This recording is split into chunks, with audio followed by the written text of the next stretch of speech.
Many South Asian professionals, both men and women, really struggle with establishing trust, authority, and credibility in the workplace. Today, I am going to talk about how South Asians can do exactly that. For those who do not know me, I'm Dr. Mrinalini Garg. I work with South Asian professionals, both men and women, to help them get to that next leadership level by helping them establish an executive presence. Now, this is not for you if you feel that updating your resume, switching jobs, and just making a few tweaks here and there in your career is going to make that big difference. This is for those who know they are great at what they do.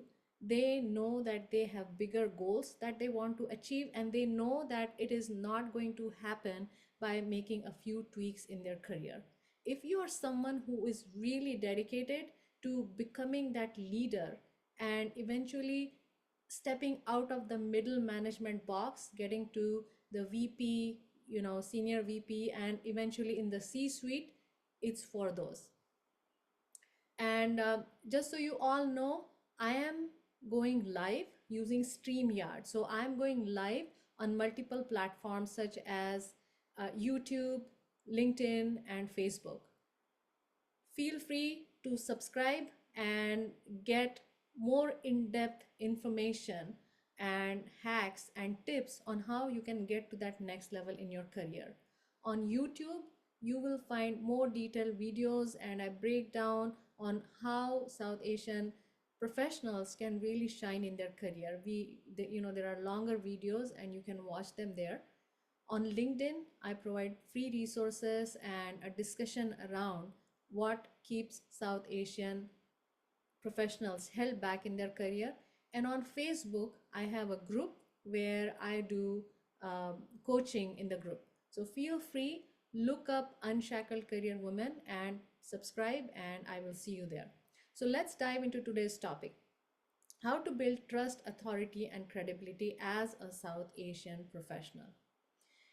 Here's what I'll tell you.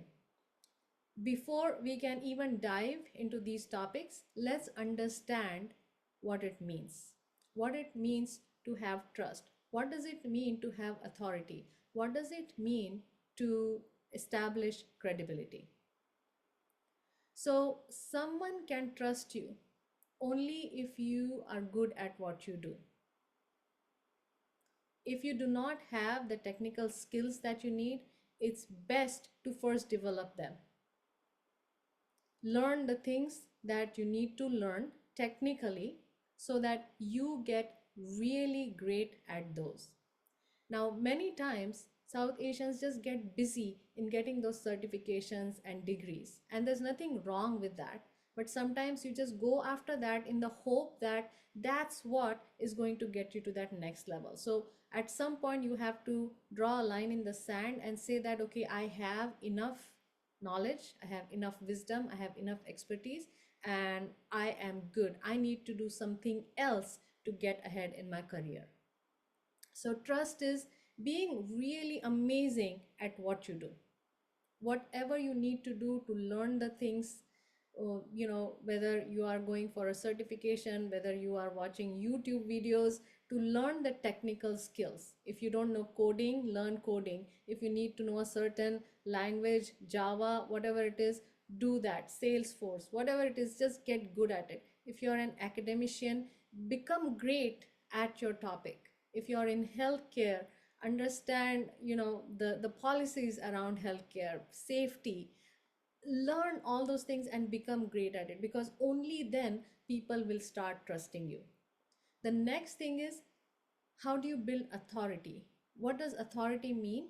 In my own experience, authority is people listen to you.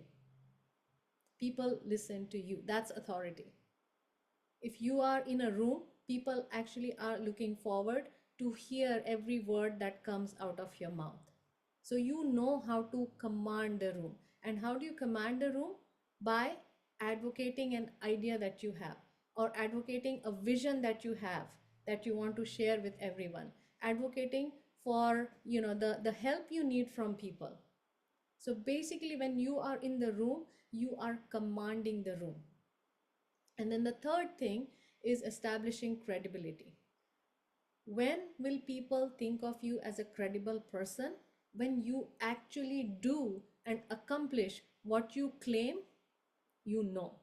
What you promise that you're going to do, you actually follow through the promise.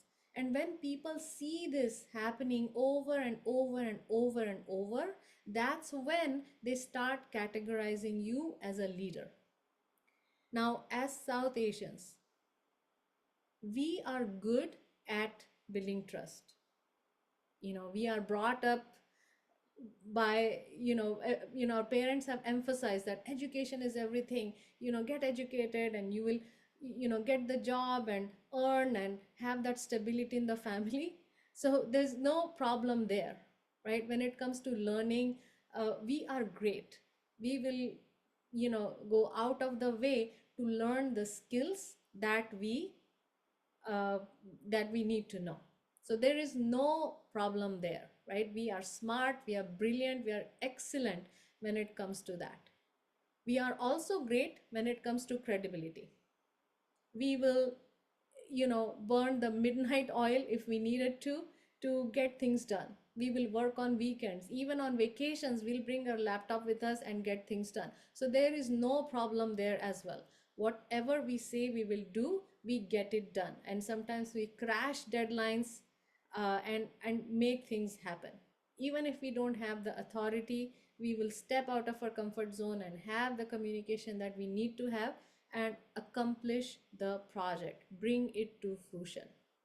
The most important thing where most South Asians lag is commanding the room, establishing authority. That's where the biggest gap is.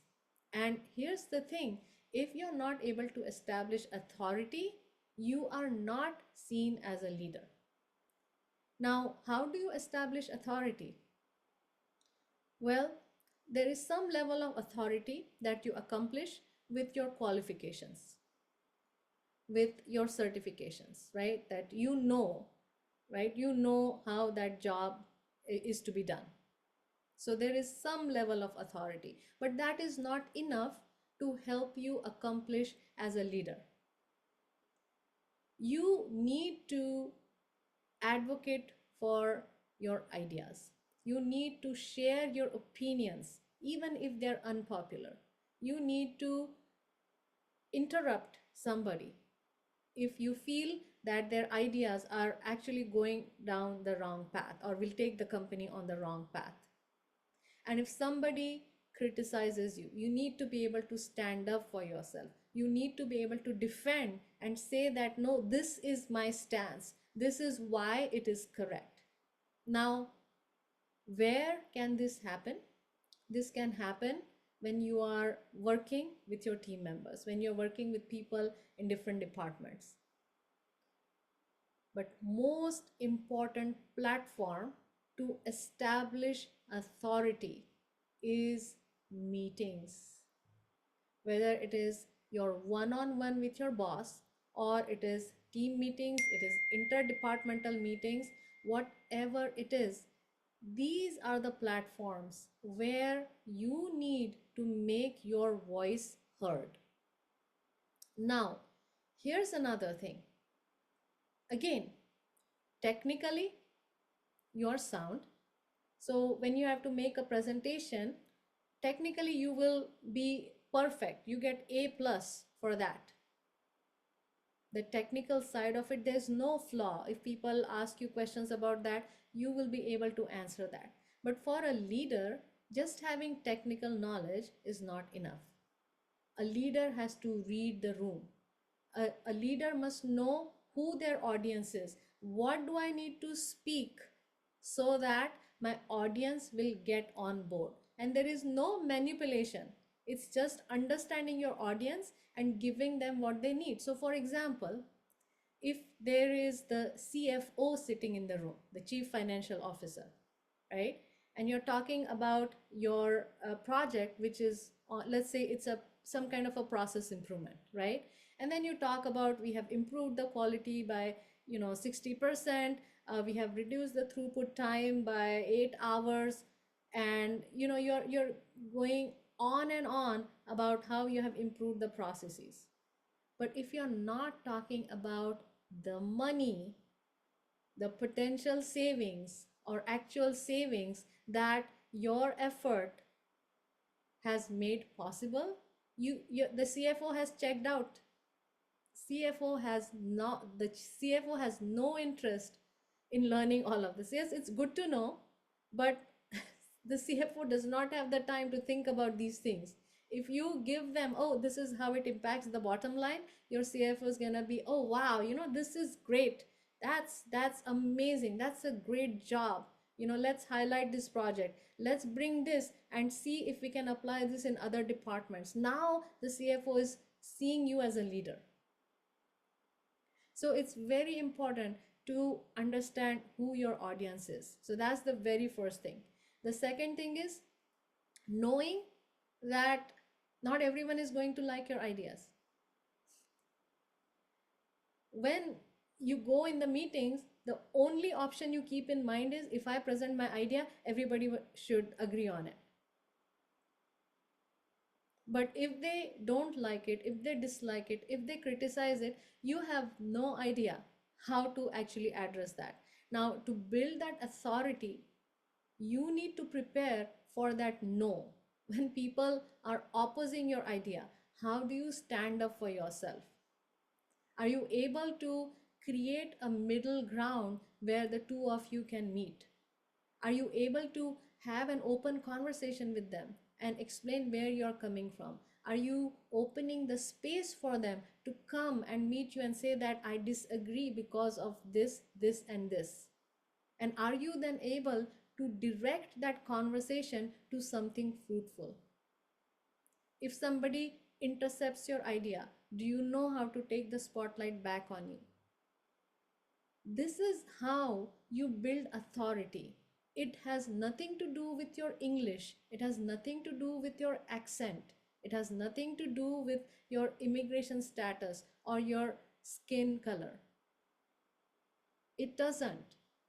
We quickly jump and start saying, if we are stuck in our career, if we are not able to step out of our middle management box, we quickly jump to the conclusion that, oh, there's racism, or oh, I don't speak like the native English speakers. It has nothing to do with that. If your English is understandable, if you are brilliant at what you do, if you are someone who can accomplish what you claim that you can, what you claim to do, all you need is to know how to establish that authority, and you do that by commanding the room.